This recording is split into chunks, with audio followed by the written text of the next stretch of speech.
በጤናማው መንገድ ካልተተረጎመ በነገራችን ላይ ይሄ ጸጸት ያጠፋል። ለምን እንደምትፈጽሙት ሲባል ብቸኛ ስለሆንኩ ነው አይደለም የሚሉት። ብቸኛ የሚሆነው አንድ ሰው ሳያገባ ሲቀር ብቻ አይደለም። አግብቶ ወይ ባል ወይ ሚስቱን ቢፈታ ወይ ቢሞትበት ብቸኛ ይሆናል አይሆንም። ሊጎዳቸው ይችላል ብለን ካሰብንላቸው ኃጢአቱን አለማድረግ ይቀላል ወይስ አለመናገር ይቀላል? አለማድረግ እኮ ነው የሚቀለው። አለማድረግ ነው የሚቀለው። ግን እንደዚህ አይነት ያሉ ወንድም እህቶቻችን እምቢ ማለቱን ስለማይችሉና ስላልቻሉበት ይህንን ሊያደርጉ አይችሉም። በጣም የገንዘብ ችግር ውስጥ ሆኖ ባንክ ስለመዝረፍ ያላሰበ ሰው አለ? አስባችሁ አታውቁም? ታስባላችሁ? አሁን ይሄ ኃጢአት ነው አይደለም?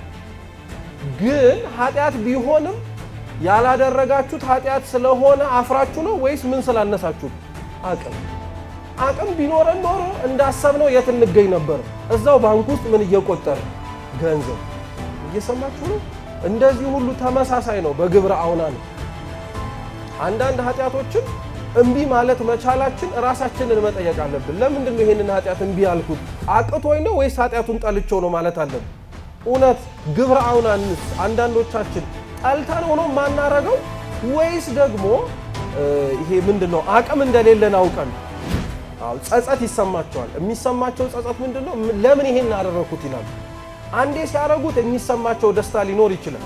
ሁለቴ፣ ሶስቴ፣ አራቴ እየደጋገሙት ግን ሲመጡ ጸጸት እየተሰማቸው ይመጣል። ምክንያቱም በተለይ ክርስቲያናዊ ሲሆን ደግሞ ሄዶ ኃጢአት መሆኑን ሲያውቀው ለነፍስ አባቱ ምን ማድረጉ አይቀር? መናዘዙ፣ ማሩኝ ብሎ እግዚአብሔርን በሳቸው በኩል መጠየቁ አይቀር። ስለዚህ እንደዚህ ልክ ሲሰማ በጣም ተደጋጋሚ ሲሆንበት ጸጸቱ ከሁለት ነገር ሊመነጭ ይችላል። አንደኛ ድርጊቱን በማረጉ የሚሰማው ጸጸት አለ። ሁለተኛው ደግሞ የነፍስ አባቴን እንዴት ነው 30 ጊዜ እየተመላለስኩኝ እንዲህ አደረኩኝ የምላቸው የሚል ደግሞ ጸጸትም ሊሰማ ይችላል።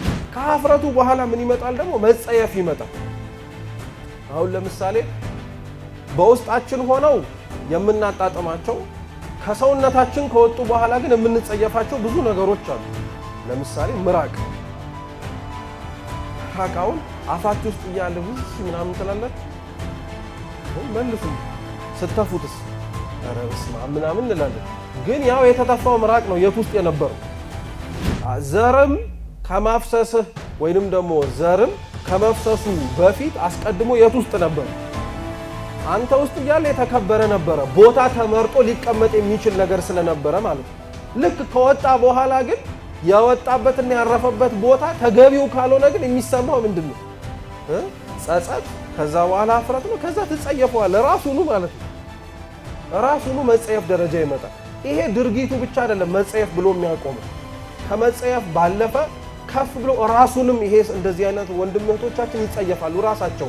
ለዛ ነው ብዙ እንደዚህ አይነት ችግር ውስጥ ያሉ ወንድም እህቶቻችን እንዴት ብዬ ነው እግዚአብሔር ፊት ቆሜ ራሱ ጸሎት የማደርገው ማለት ያልወደቁት ሰዎች ደግሞ ብቸኝነት ውስጥ እንዲገቡ በትዳራቸው ውስጥም ጭምር ለዚህ አይነት ችግር ተጠቂዎች ሊሆኑ ይችላሉ።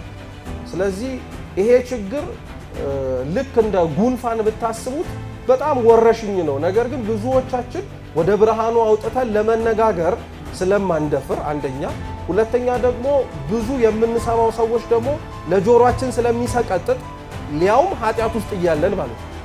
ይሰማችሁ? አንዳንዶቻችን ኃጢአቱን እየሰራ ነው ሲነገር እናፍራለን።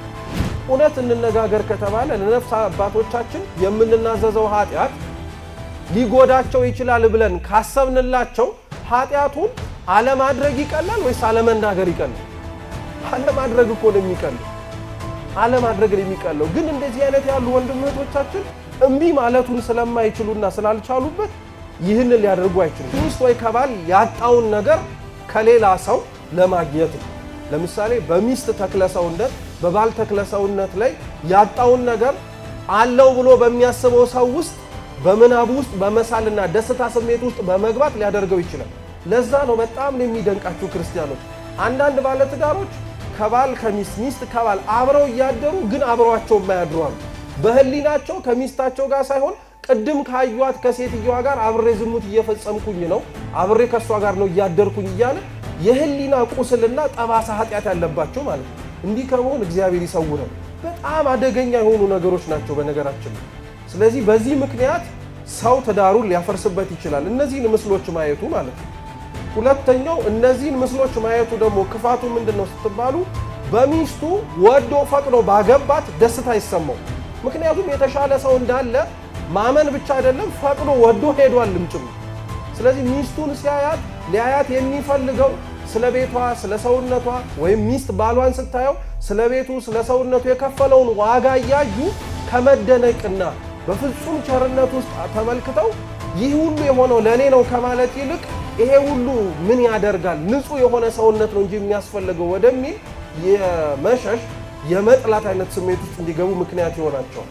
እየሰማችሁ ነው።